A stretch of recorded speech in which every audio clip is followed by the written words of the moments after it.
Hi, I'm Marie LaCour, and I'm going to share my top 10 neuroscience finds of the season with you. So sit back, relax, and get ready to learn. Starting with number 10, have you ever wondered why brain imaging is important in psychiatric research? fMRI, functional magnetic resonance imaging, can identify biological characteristics. With advancement in technology and machine learning, scientists at UT Southwestern are using imaging techniques to identify biomarkers of depression to predict outcome of treatment. What does this mean? It means that there is potential for more robust prescribing by reducing the trial and error associated with prescription drug treatment of depression and other psychiatric disorders. Number 9, does perception trigger an inflammatory response? Can the mind and body connection generate disease as well as suppress it? This study shows that the brain can store and retrieve immune responses, and the findings suggest that the potential of inhibiting insular cortex neurons activity as a means of suppressing peripheral inflammation. Number 8, would you like to find or see all the data from that study? Well, all of the data can be found thanks to open source science. Number 8 on our list, open source initiatives are creating opportunities to increase research, coordination, and human mammalian imaging. Number 7, want to know how fast you are? Ask your reticular spinal neurons. In this study, researchers used optogenetics coupled with functional anatomy of zebrafish to demonstrate that the spinal sensory feedback enhances speed and stabilizes posture. Number 6, virtual reality of rats in a maze relays insights on learning of hippocampus neurons.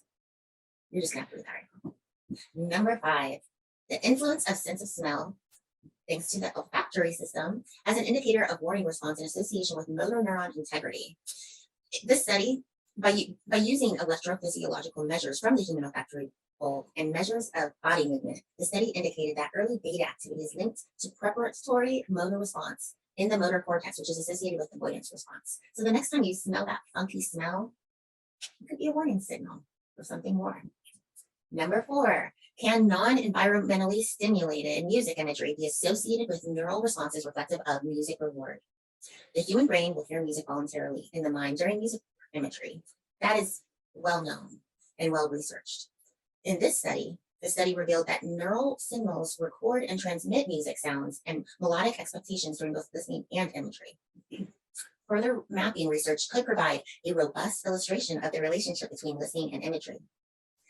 Number 3, the research found that treadmill exercise promotes neurogenesis, the growth and development of new tissue and cells, and myelin repair by upregulating the WNT beta catenin signaling pathway to improve the neurological deficit caused by focal cerebral ischemia. We'll come back to this one. Number 2 on our list is 2-photon calcium imaging. 2-photon calcium imaging, or microscopy, measures the calcium of an isolated cell with the use of fluorescent properties. Calcium imaging can be used to monitor electrical activity in neurons and neuronal circuits of living animals. Number 1 on our countdown. With the aid of 2-photon calcium imaging, researchers were able to simultaneously observe neuronal activity in the motor cortex, while mice adapted to changing speeds of a computerized running wheel. Over a 2-week time frame, neuronal connectivity improved performance, motor deficits, and anxiety decreased. The study also suggested that the treadmill motor training was associated with 20% longer lifespan than the untrained mice.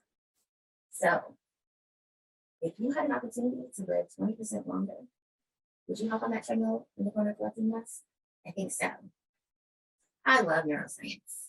In summation, the mission of understanding the complex command system of the central nervous system that we call the brain is dependent on a collaborative undertaking of interdisciplinary fields which help humans to improve brain health, treatment, and fight disease. Let's continue to support neuroscience and diversity in neuroscience initiatives. Thank you for letting me share your time today. I'm Marie LaCour, and I'll see you next time.